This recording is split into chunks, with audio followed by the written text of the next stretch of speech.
Hi, everybody. Thanks for being here. I'm Morpheus Ravenna. I am a priest primarily of the Morriganen, and also a devotee of Katabodua and a few other gods. Yeah, today I'm going to do a little sharing about Katabodua. I'm going to start a screen share.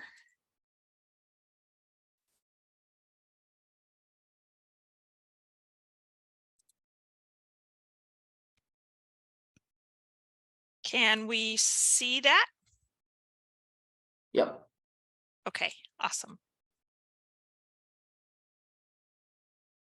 Yeah, so I am gonna try not to pay too much attention to the chat while I'm going through the slides, but I will check in with the chat, and if there's something important that I'm missing, feel free to speak up and let me know. Is there anybody here that's going to want visual description of images in the presentation? Not that I know, but I think Okay. there's a hard of hearing and deaf individuals in the audience. Okay. Yeah, so I guess if somebody enters that is going to need visual description of images, feel free to just let me know and I'll start doing that. So I call this She Who Survives, Cathobodua, Gaulish goddess of the battlefield. So just a little brief overview. What I'm going to cover today is just, a very a light overview of what we know of her from the historical record, which, spoiler, it's not that much. We just really don't have that much historical information about Cathobodua, so we have to be willing to infer a bit and be creative with how we build a practice for her. And then I will talk a little bit about some of my understandings of her, some gnosis arising from contemporary lived practice of myself and other folks I know who worship Katabodua, and some examples of contemporary devotions and art and prayers. So starting with the historical record, where we know her from, the name Katabodua appears on a single altar dedication from a little tiny hamlet called Lay, which is near the town of Mussy in eastern France. It's in an alpine area, like up in the mountains, not that far from La Tène, the lake where the term La Tène comes from. It's a very mountainous alpine region, and it was among the last parts of Gaul to capitulate to Roman rule and culture. This is a drawing of the altar inscription from one of the 19th century books in which it was first described. And the reconstruction of it reads, Cathobodua Augustae Servilia Terentia votum solvit libens merito.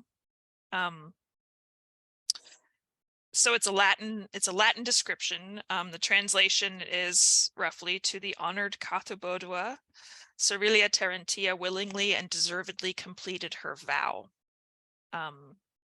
So you can see, if you're looking at that inscription, some of it has been abbreviated, so that AUG is an abbreviation for Augustae, which means the honored, or the august, the elevated. It's an honorific that was commonly used in Latin inscriptions. And VSLM stands for Votum Solvit Libens Merito, which is Latin for this vow was willingly and deservedly completed and fulfilled. So this is a transactional devotion format that was very common in Roman religion, and we see it kind of cropping up in areas that were influenced by Rome as well, where the idea is a vow has been made that an offering will be fulfilled if if, certain blessings are received, or if, if they have success in whatever endeavor they're hoping to have success in, then that vow will be fulfilled by the making of an offering. And frequently those offerings take the form of some kind of an inscription or a tablet, in some cases like this, an altar. This is an altar that's been dedicated in fulfillment of a vow. So it tells us that this person asked for some kind of wish fulfillment from Cathobodua, felt that that wish fulfillment was granted, and completed the vow by making this offering in thanks.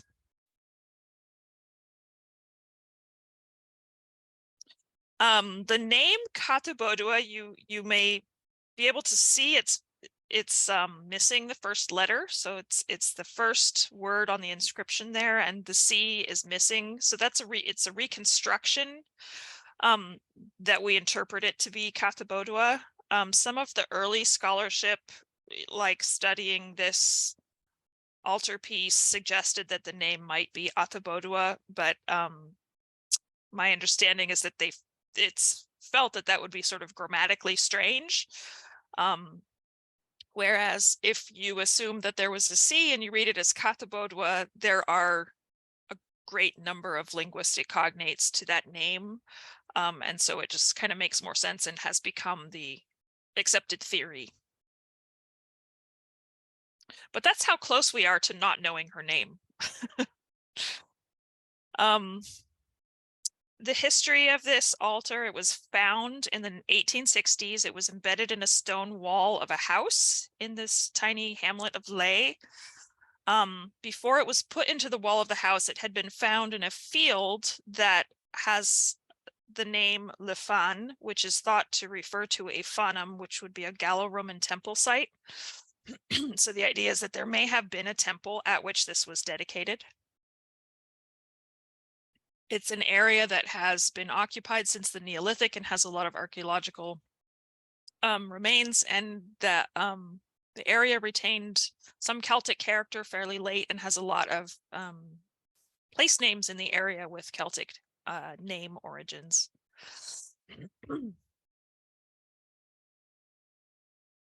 So the person who dedicated it, Cerilia Terentia, it's a woman's name according to Roman gender conventions.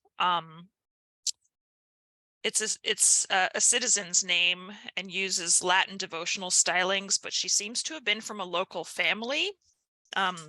This Servilia is her family name and Terentia is her personal name. And that family name seems to be preserved in the name of another hamlet in the area, Sévillon. So there's a theory that they were a local family who were, perhaps prominent enough to have their names attached to the region. And she cared enough about Gaulish religion to have this altar erected to commemorate her vow to Catabodua, even though she is a Roman citizen with a Latin name. We don't really know any more than that about her. I have wondered if it, we don't know the date of this dedication, but I have wondered if it could have been reflective of the Celtic revival period. In the 3rd century, there was kind of during a period of crisis in the Roman state. There was a brief Gallic Empire where basically like parts of Gaul tried to break away, and there was a kind of revival of interest in Celtic culture and heritage at that point in time. And so I have sometimes wondered if, this altar might be reflective of that. We don't know the date, so we really don't know. Yeah, so that's the altar. I mentioned Cathobodua having name cognates. The name means crow of battle. She is one of several European war goddesses that have this root in their names. So in Gaul, in addition to Cathobodua, there is a record of the name Bodua or Bodua. I'm thinking now that I'm looking at this, I might have made an error here. That might be a personal name. I'm trying to remember, but anyway, it is a name that's documented. In Ireland, we have the name Baidcaha, which is an exact cognate, meaning crow of battle. That is documented from the medieval period, of course, but it seems like it would probably trace to a similar origin. In Germania, we also have inscriptions mentioning Victoria Catabodua and Baduhenna, and both of those names have that root Bodu or Badu in them.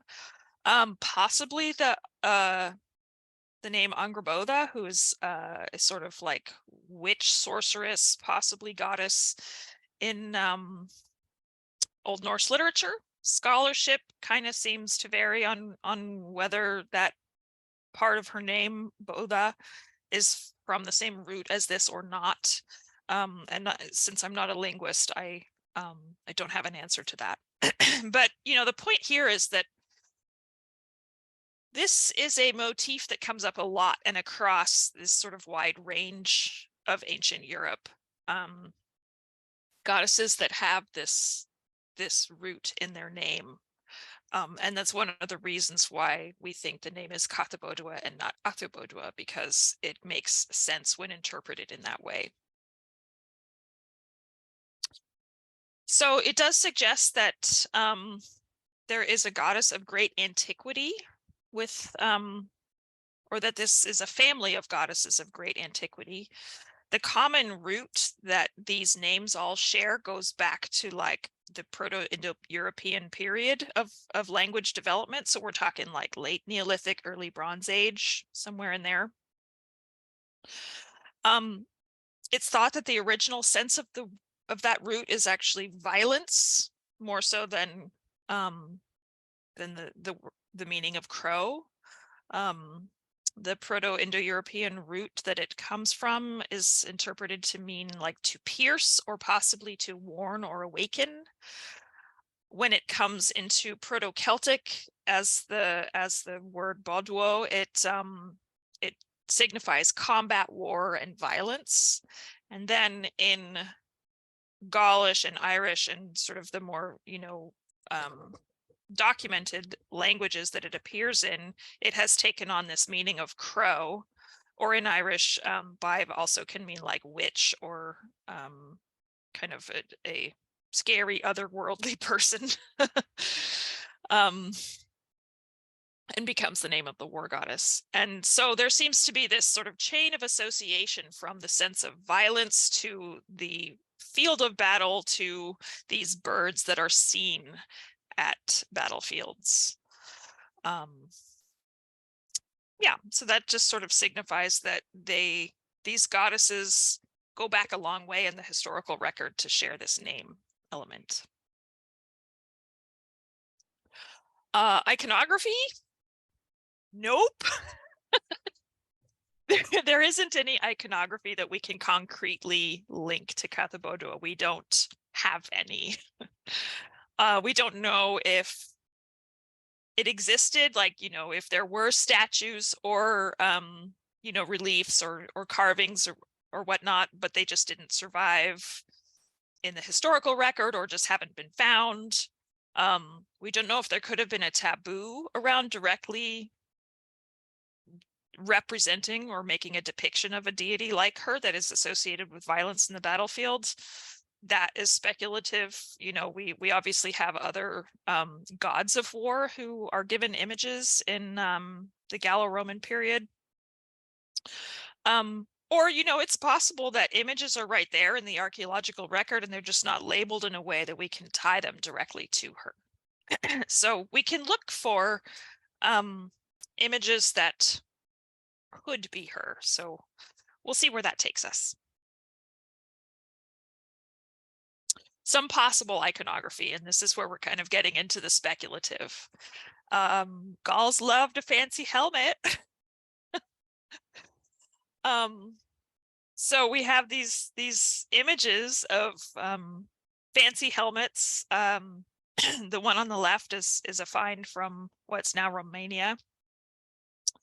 And has this bird on it that is sometimes interpreted as an eagle and sometimes interpreted as a crow or a raven. And a similar helmet is actually shown on the relief of the Gundestrup cauldron, where you can see like a helmet with what looks to be a crow on top of it. Maybe. Whoops, going the wrong way in my slides here.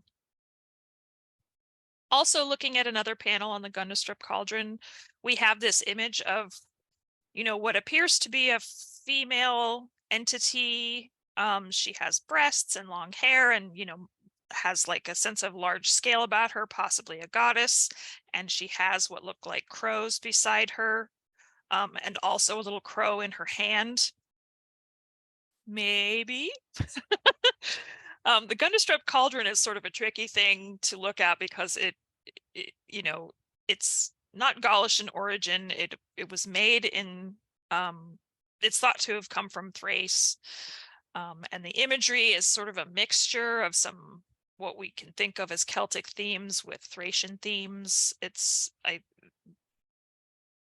The understanding that I've gotten about it is that it's thought to have been sort of like a diplomatic gift from Thrace. And so, you might have a scenario where craftsmen are making this beautiful diplomatic gift and attempting to represent some of the iconography of both cultures. Maybe there was a treaty being made, something like that. So, it is not a product of Gaulish workmanship per se. We don't know if it, can be interpreted in that way. But maybe. Shiny coins, numismatic evidence, as the scholars say. So there's a motif that appears on a bunch of these Gaulish coins where you will see horses with crows above them, or horsemen, or sometimes a female figure on a horse with a crow flying above it. And then in the center panel, I'm showing an example of one where we're seeing what looks like a giant carrion bird of some sort eating or feeding on a dead person. The corvids in these images could represent a goddess like Cathobodua. We obviously can't say that it's her.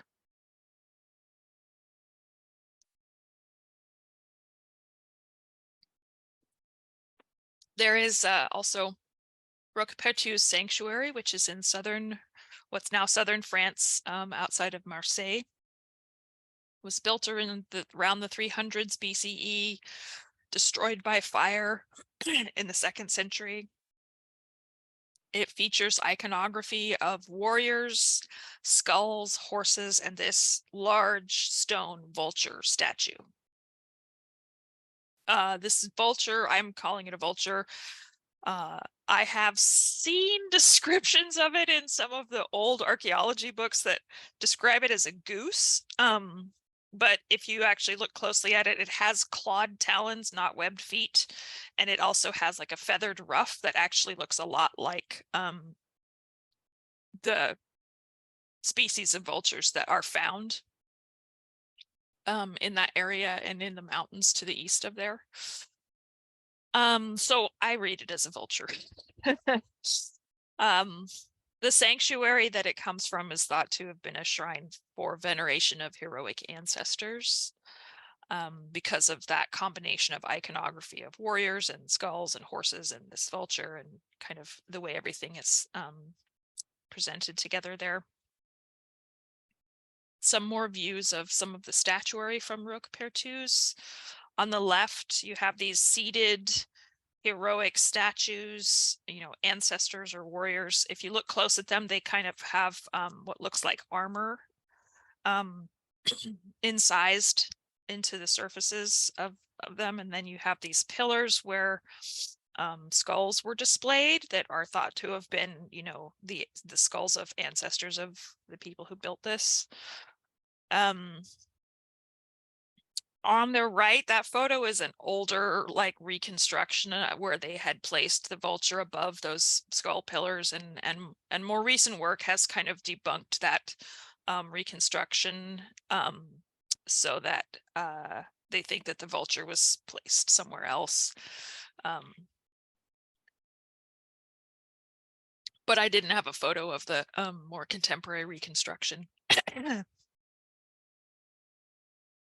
So, you know, I think like the takeaway here, without getting too much more into the weeds on this particular sanctuary, is that you have what seems to be a site for veneration of heroic ancestors with some warrior aspects to it. And then you have this vulture statue. So perhaps, you know, some divine being associated with death, with warriors, with carrion birds may have had a role here.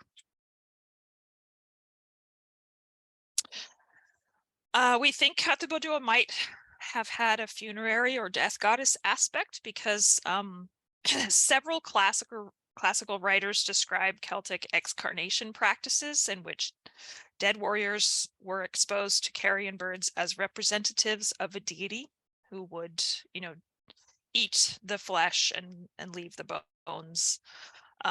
We have sanctuaries that have been excavated showing remains or evidence of excarnation practices like this, where, you know, bodies were laid out for excarnation for the flesh to be eaten by carrion birds, and then the bones were collected and made into shrines and stuff like that.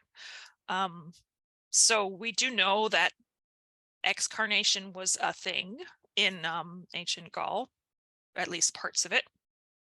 The evidence doesn't link this practice to Cathobodua in particular. Her name doesn't appear at these sites, but to me it feels plausible. I have a couple quotes here. So these are from writers like in the classical world, but they are a little later than the events that they're describing. So Pausanias in about 180 CE. He writes about the Battle of Thermopylae, at which the Greeks had apparently a contingent of Gauls that were, you know, fighting alongside them. And he says, after this battle at Thermopylae, the Greeks buried their own dead and spoiled the barbarians. But the Gauls sent no herald to ask leave to take up the bodies, and were indifferent whether the earth received them or whether they were devoured by wild beasts or carrion birds.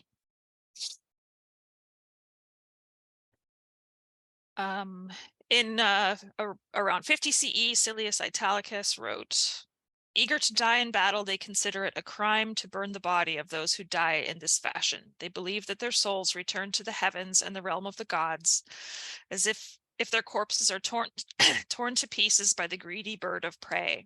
In Celtiberia, there was an ancient custom of leaving dead bodies to be devoured by the foul bird of prey. And by bird of prey, they're really talking about carrion birds.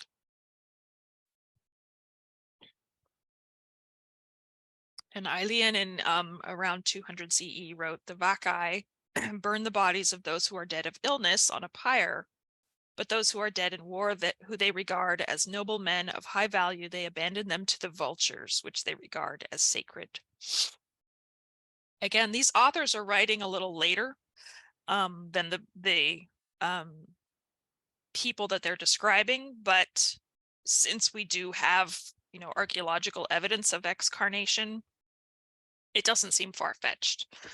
And it suggests this idea that there is a divinity who is involved or thought to sort of be embodied by these carrion birds that devour the dead. Also, the images of warriors or warrior goddesses on horseback with ravens or crows flying above them could suggest a belief in her presence in the battlefield. Potentially an association with the idea of warrior frenzy or gala. We see something, kind of more articulated for this in the Irish context, where you have like this idea of the torches of the war goddess or the warrior's bird that are sort of believed to be seen as emergent phenomena when entering this sort of warrior frenzy. um, and then having carrion birds on top of the helmet could maybe suggest a belief in a goddess like this offering protective powers during war. Again, this is all pretty speculative, but we we have to be creative about how we understand her. Offerings and sacrificial practices, we don't know much other than that one vow that was made to her and recorded on the altar. But altars like that were used for making sacrifices, typically of animals, or maybe other kinds of offerings might be poured out. An altar dedication like that didn't just record the person's vow who commissioned it. It also facilitated future offerings to be made to that divinity. So it's sort of like a gift that keeps on giving in that sense.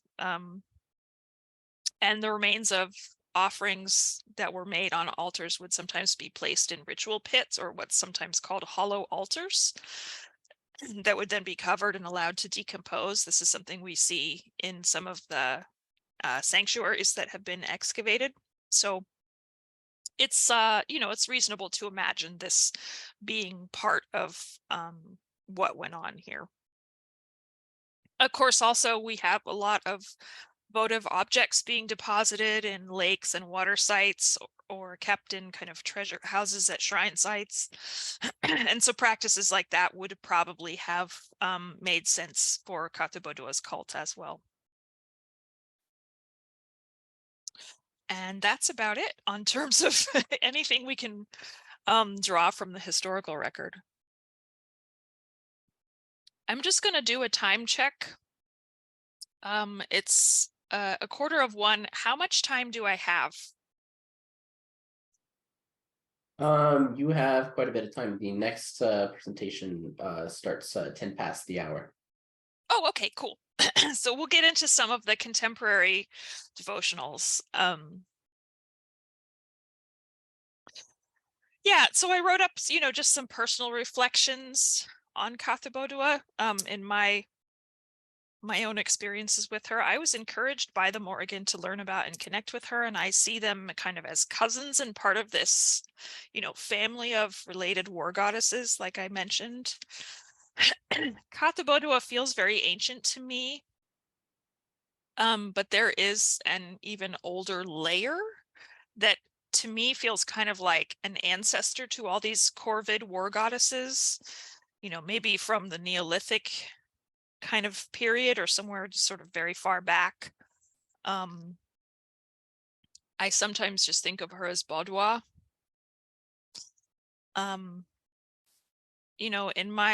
In my practice, I feel like you can kind of like the gods are outside of time, and you can connect with them at any point in their evolutionary path as they develop and change through history. And so part of my practice sort of is expansive around this. It started as devotion to them, Oregon, and her sisters, including Bive, and has expanded to sort of, I feel, a sense of kinship with all of these crow form war goddesses. Cathobodua in particular definitely has like her own distinct personality and energy and powers. She can feel very stern or even harsh in my experience. But she also seems to really appreciate being remembered and honored, because she was forgotten for a long time. I sometimes think on like how close we came to never knowing her name again. Like if that one altar didn't survive, we might not know her name at all. We might not know she ever existed as herself. And so sometimes I like to honor Servilia Terentia, who dedicated that altar, because, you know, she's like an ancestor of those who are devoted to Katabodua or who worship her. And without her altar dedication, we wouldn't know her name at all. My understanding of Katabodua and my experience of her is definitely shaped by the Gaulish genocide, and my sense is that this seems to have given her a unique relationship with death. I sense that she didn't integrate well into Romanized society post-conquest. I think that might be part of why we don't have, you know, images and inscriptions of her integrated into Gallo-Roman cult in the way that we do with many other deities, where they, you know, will take on Latinized names or kind of hybridized forms, syncretic forms. You know, we don't have that other than a Latin dedication to her. She has said things to me like, I remained on the battlefield with my people, that she has a sort of strong connection to the dead of that period. She has spoken to me about being unkillable, that she just survived the destruction of the world at that time. She has said, I'm dead, but I'm still here. Those kinds of messages are what I sometimes hear from her. And I feel like there is a wisdom about resilience and how to survive when it feels like your world is ending, which is, you know, relevant for our times. I think of her a lot when I am doing anti-police brutality work and facing the forces of empire and state brutality. I can't tell you how many times I have been facing riot shields, and, you know, this is the image that pops up in my head. Yeah, that's very present for me in my relationship with her. She walks with the dead, and she reminds us to draw strength from them. You know, the Gaulish religion definitely had an ancestor element. They would lean on their ancestors for strength in their battles. The ancestor shrines tell us this. They had shrines built out of bones of their ancestors. And so I think, you know, for a battle goddess, the message that I take from that is like, we have ancestors of struggle, right? So we're not just talking about our own personal familial ancestors. Like, that's, for me, a lot less relevant. I'm really drawn to ancestors of struggle. So people who have faced similar battles to the ones we face, people who have similar experiences and struggles and had to overcome similar problems to us. These ancestors of struggle can kind of be with us and be a source of strength and resilience. And that part of my practice feels very like, it feels like it's kind of within her realm, within her wingspan. I think, you know, we are in what some people have been calling tower time, or, you know, just a time of a lot of conflict and struggle, and, you know, facing really destructive forces, you know, white supremacy and empire, and you know, racist terror violence, anti-LGBTQ violence. You know, it's a good time to have a relationship to these kind of ancestors of struggle, and to have an unkillable goddess as a friend. So I do honor her in places of struggle. In my practice and those of some of the folks I'm close to, we we like to make offerings on the field where we do armored combat sports, but we also honor her in places where we're facing police violence. So for me, where I live, I have had a lot of those experiences around what we call OGP in downtown Oakland. So that's one of the places where I honor her.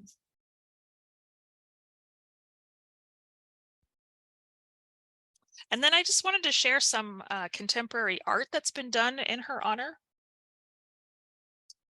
This is a drawing by Benoit Boeuf.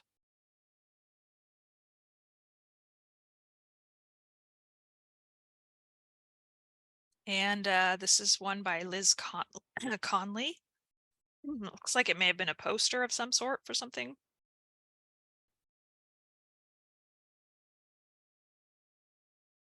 This is a really beautiful kind of Iron Age style piece of art done by Selgawiros, who many of us in this community know.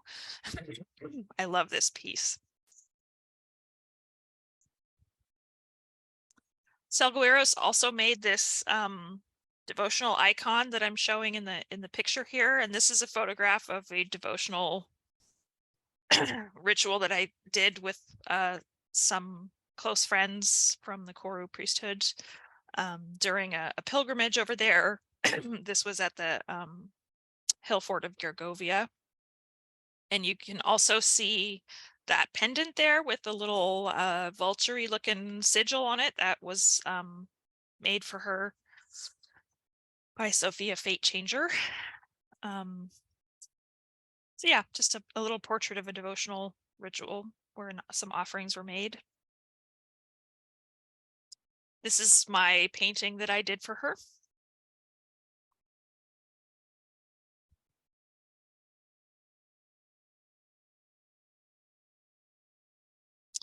And then here's a picture of a shrine from one of our events with the Koru Katabodua priesthood. This is the group I work with. So we built an altar for Katabodua at one of our temple events, and that's the picture you're seeing there.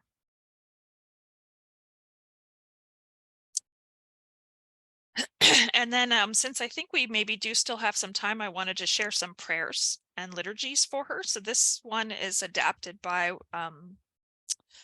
from the work of Sego Maros. Bodwa rigana Maros, rigana Katon, Katabodua estsi sua, Dewa orgeton, Tierna kingeton sua, Delgetia eonon batus, Candletia tonkanamnus, Bodwa rigana Maros, Gedins guiumi eti wochtlos wegiumi, Katabodua wediumi, Dewen katon, Dewen orgeton, Rigana kingeton, Rigana tonknamnus, Detio albudion, eti wati lanos galas. Which is Bodwa, mighty queen, queen of battles. Kathbodwa she is, the goddess of slaughters, the lady of heroes, who holds their deaths, who sings fates. Bodwa, great queen, prayers I pour out and words I weave. Katabodua I invoke, the goddess of battles, the goddess of slaughters, queen of warriors, queen of fates, who gives all victory and inspiration to warriors' rage. And these are just some phrases you can use for praise or when making offerings. Molamos te Katabodua, or molami te Katabodua, which is we praise you, Katabodua. Demos adverta te, we give this offering to you, and braton te Katabodua, thanks to you, Katabodua.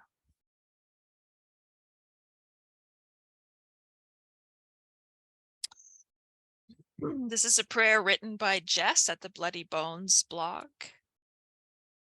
Katabodua, I beseech you, accept this offering of fire. As I stand at this household altar, paying my respects, I envision you, battle queen. Black feathered wings unfurled, beady eyes tracing the dampened soil, talons raking the flesh of the living, and winds lifting up the souls of the dead. I beseech you, Cathobodua, watch over the spirits of those left behind who fought in their fields, in their beds, in their houses. Offer me the strength to carry on in this life, to fight my own battles, to do my predecessors proud. Destroy the obstacles that stand before me and rend the hearts of my enemies that I will not falter. Give me the strength to do great things. In good faith, so be it.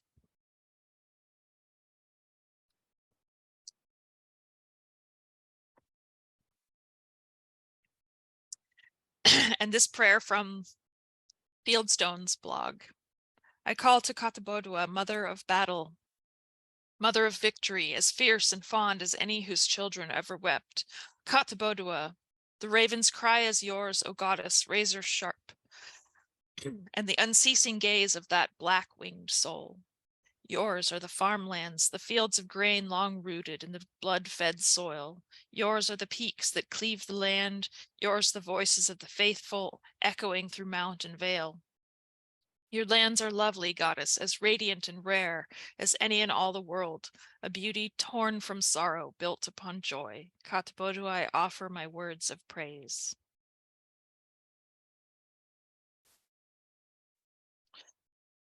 And the last thing is an invocation chant, which was created by the Koro Katabodua priesthood.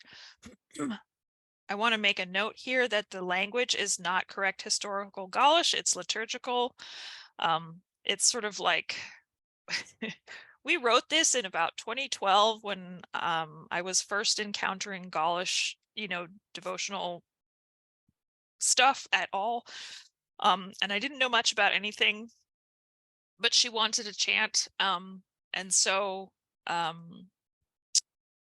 I kind of like pulled this partly out of devotional trance and partly by looking up the stuff I was hearing in my trance meditation and trying to match it to something Gaulish. And the resources I had at the time were not good language resources. So this is not actually good Gaulish, but we got used to singing it this way, and so we've just continued to use it. But it is Katabodua kanu nirisu katurigen kingetrigen maretrigen taran kruach, which is intended to say, Battle Raven, we sing to you, Queen of Battle, Queen of Warriors, Queen of the Slain, Bloody Storm. And I am going to attempt to play it for you, if we can get this to work.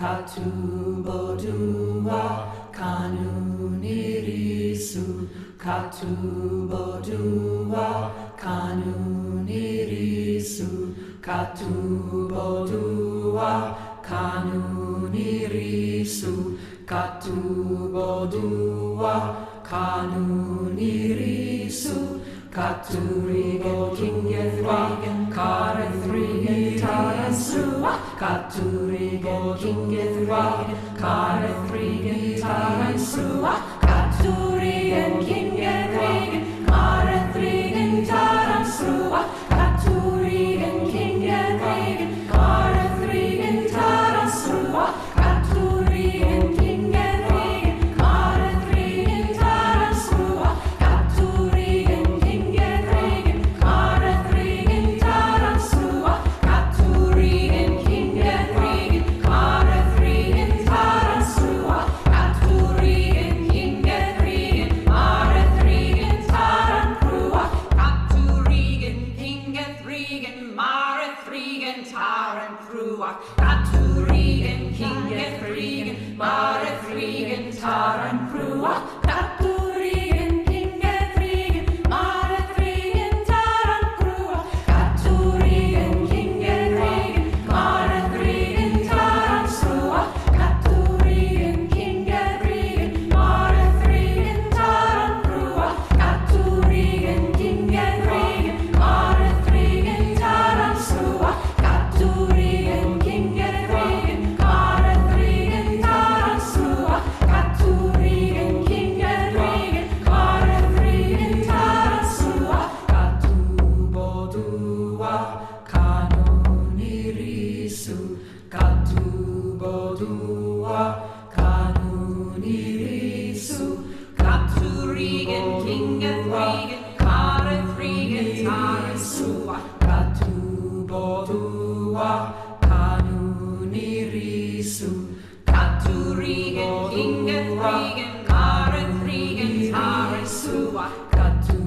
Catabodua, Canunirisu, Caturigen, Kingen, Rigen, Karen, Rigen, Tarasrua, Caturigen, Kingen, Rigen, Karen, Rigen, Tarasrua.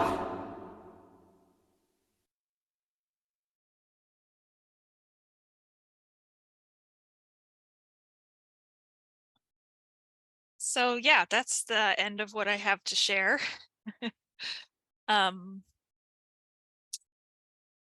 Yeah, thanks for being here.